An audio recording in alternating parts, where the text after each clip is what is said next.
How's it going, everyone? It is Andre Williams, and over here we talk stocks and we focus on one thing. Always protect your profits. I also got to put in the disclaimer, I'm not a financial advisor and this isn't financial advice. So just know when you do invest, you're doing it at your own risk. So today we're going to be talking about Draftkings. You guys already know it's one of my high conviction plays, but it got hit hard with a short report, and that's part of the reason why I'm going to do this video. But before we get started, of course, we got to go over the agenda. If you're new to this channel, I just want to let you know we have timestamps down below in the description. But if you are a shareholder or you're thinking about taking a position, I suggest you watch this full entire video. So the first thing we're going to be going over is from TipRanks, and we're taking a look at the short report that was made on Draftkings from Hindenburg. We're going to be taking a look at its impact, what the allegations are, and we're also going to be getting thoughts from a top-rated analyst, also getting updates in regards to the price targets and so forth. I feel this is very key because many of you sent me a message, hey, things are not looking good for Draftkings, but as you saw how this week progressed, they showed a lot of strength. Then after that, we're going to be doing a technical analysis. We're going to be taking a look at areas of support and as well as resistance. Yes, this stock ended up pulling back, but we want to see, hey, where's the best place to actually buy it now, looking at where the current price is. Is there more volatility ahead? And if there is, and it does decide to pull back even further, where are some areas you can think about adding so you're prepared and you're not surprised? Then we're going to be taking a look at the short interest information. As we know already, yes, they fell victim to a short report, so we need to know what that short interest is like because that's going to have an impact on the volatility that we see in this stock. And then when all of that is done, I'll be getting into the final thoughts. So let's get to it. So we're now on TipRanks, and we're going to check out this recent article in regards to Draftkings. So let's get into it. So Draftkings, not enough wrongdoing evidence to derail the bull case. Short reports are a long investor's nemesis, but the intrigue is fascinating for the casual observer. While a short report has a clear incentive to see the price drop, sometimes they can also shine a light on a business flimsy value proposition, or in the latest case, to grab the headlines, even potentially uncover criminal activity. Earlier this week, short seller Hindenburg Research alleged that via SB Tech, the Bulgaria-based gaming technology company Draftkings merged with last year, the online sports betting platform has exposure to illegal market activities. The report claimed that 50% of SB Tech's revenue is generated from markets where there is a ban on gambling.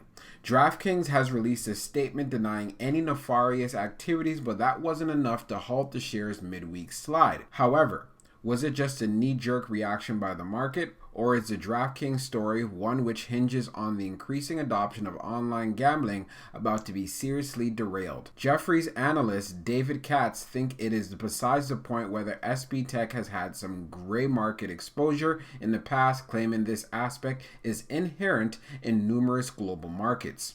Instead, there are other key issues which need addressing. One, what was the full extent of SB Tech's involvement in various markets? 2, that Draftkings fully vetted SB Tech's businesses and individuals. And 3, whether Draftkings disclosed its involvement in its licensing processes.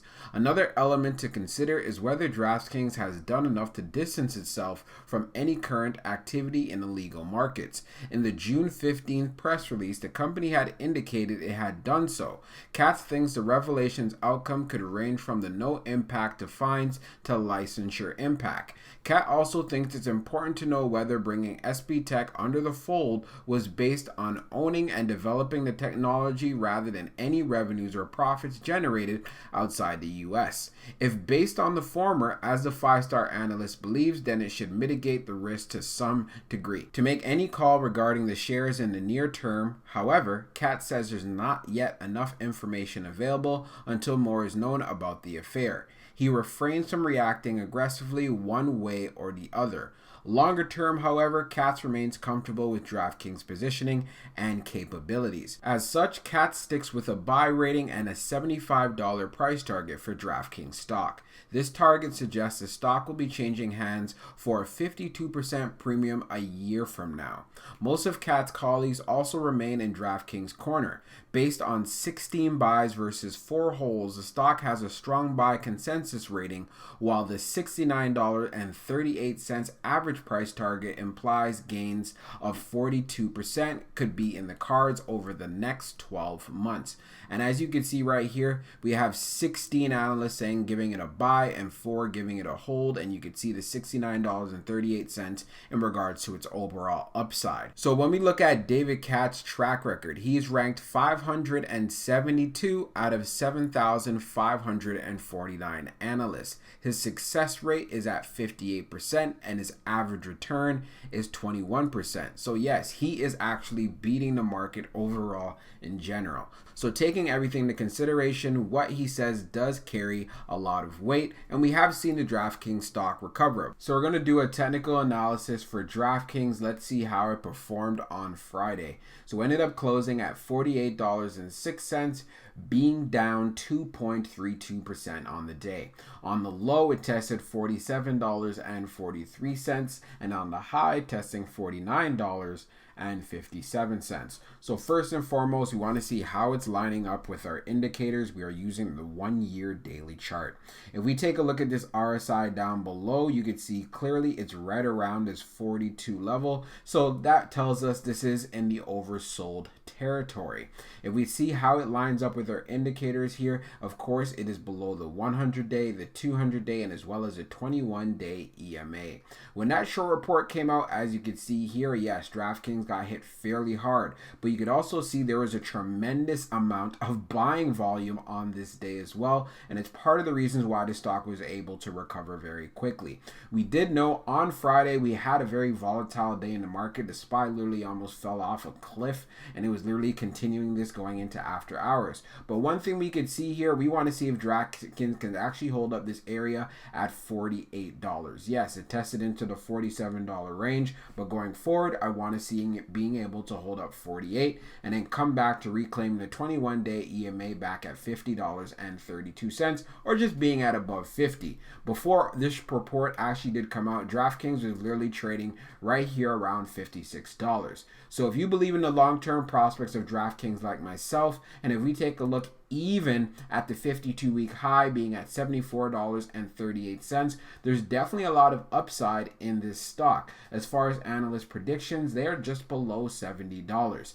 So I see this as an opportunity when the dip occurred, and for anyone who's able to take advantage of it, that is still really good. But even looking at the price of where it's at $48, that's not bad either. I do see some volatility that's going to be going down inside of the market for the week that is coming. So if it does decide to pull back, hey, you can think about whether you want to make a position or not. So I suggest you keep it on your watch list. So on Fintel, we're going to take a look at the short interest information for Draftkings. So the short volume ratio stands at 19%, and this is taking into consideration the close on June the 18th.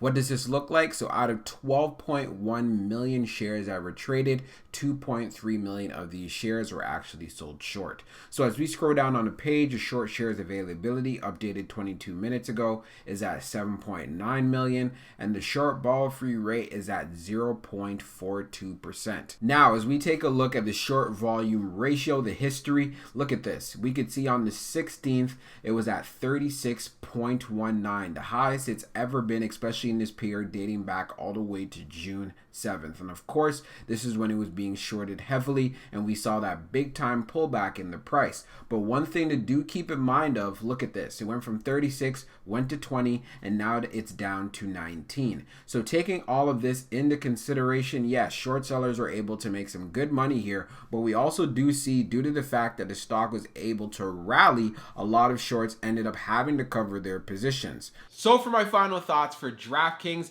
I still have high conviction in this play. Yes, they got hit with a short report, but that pullback was literally an opportunity for anyone that wanted to buy shares, and it's part of the reasons why it recovered very quickly here. We're talking about it pulling back all the way to the $44 range and then slinging back and finishing off the week at right around $48. Prior to all of this, it had a strong run up where it got almost up to around just right around $56. So just knowing all of this, nothing has changed for Draftkings. They're still operating well. We already know what the potential is, and this attack that was made made on them. Like I said, Hindenburg does this on a regular basis, and a lot of companies end up suffering. But at the same time, Draftkings was able to rebound from this, and they're not the only company that's been able to do this. This is why it's part of the reasons why you need to be confident in the stocks that you invest in. I know many people panic sell. They saw the short report like, oh my gosh, I'm getting out of here. But there were the smart ones that bought in, took advantage of the dip, and are now a part of the run-up. So just be aware that things like this happen in the market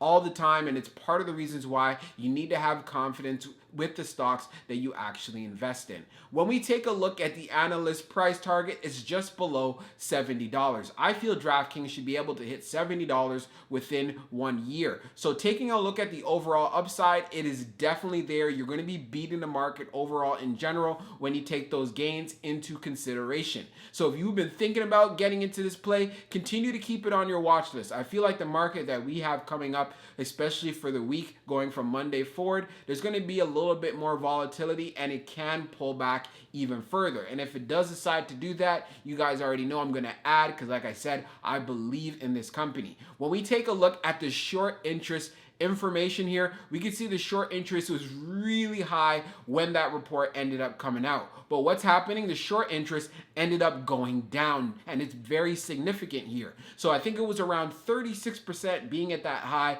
in the week that just passed, and now it's down to like about 18. So that is a big difference there. So what does this mean? Shorts have covered their positions because they weren't expecting DraftKings to rebound so quickly. We even saw Cathie Wood loaded up on that dip as well. So just taking all this into consideration, I hope you guys learned from this experience and you still have high conviction in DraftKings like myself. Hope you enjoyed this video, and we'll be talking real soon.